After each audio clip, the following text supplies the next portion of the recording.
नाज़रीन आदाब, न्यूज़ 18 में आपका इस्तकबाल है। मैं हूँ इरशाद मलिक। नदी, नाले, झील, झरने, पहाड़, यही हमारी पहचान है, यही हमारा असासा है। क्योंकि कुछ खुदगर्ज लोग जो गैर कानूनी तौर पे इलीगल माइनिंग करते हैं, दिन हो या रात हो, अगर इस तरह हमारा असासा लुटता गया तो यकीनन पुलिस और मुतलका महकमे को उन पे शिकंजा तो कसना ही है।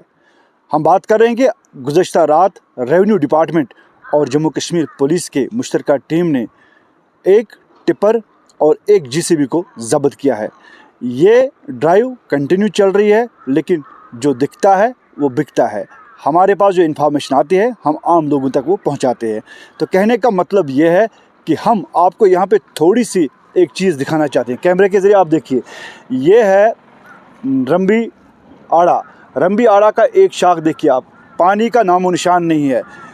जिस रंबी आड़ा में पानी का इतना ज़्यादा बहाव हुआ करता था और लोग उस वक्त भी, यानी कि उस वक्त ना तो पुल हुआ करते थे ना कोई दूसरा रास्ता, लोग इसी बीच यानी कि पानी के तेज़ बहाव में जाते थे और आसानी से इन नालों को पार करते थे। लेकिन इलीगल माइनिंग की वजह से जेसीबी का इस्तेमाल करना, बड़ी बड़ी मशीनों का इस्तेमाल करना, इन्होंने इन नालों में इतनी खुदाई की है कि अगर कोई बच्चा बाहर निकलता है वो समझता है कि यहाँ पे छोटा गड्ढा है। यकीनन हमने पिछले साल भी देखा है 2 बच्चों की जान चली गई है। लेकिन इन चीज़ों को रोकने वाला कौन है? या तो मुतलका महकमा या तो पुलिस।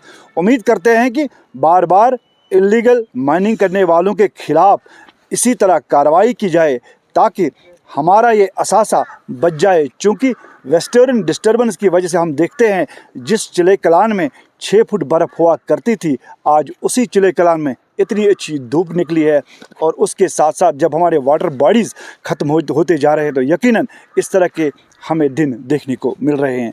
उम्मीद करते हैं आम लोग भी सहयोग करें और इस तरह जो हमारे वाटर बॉडीज़ हैं उनको पॉल्यूट ना करें और इलीगल माइनिंग से बाज आ जाए। इरशाद मलिक, न्यूज़ 18 नेटवर्क, शुपियाँ।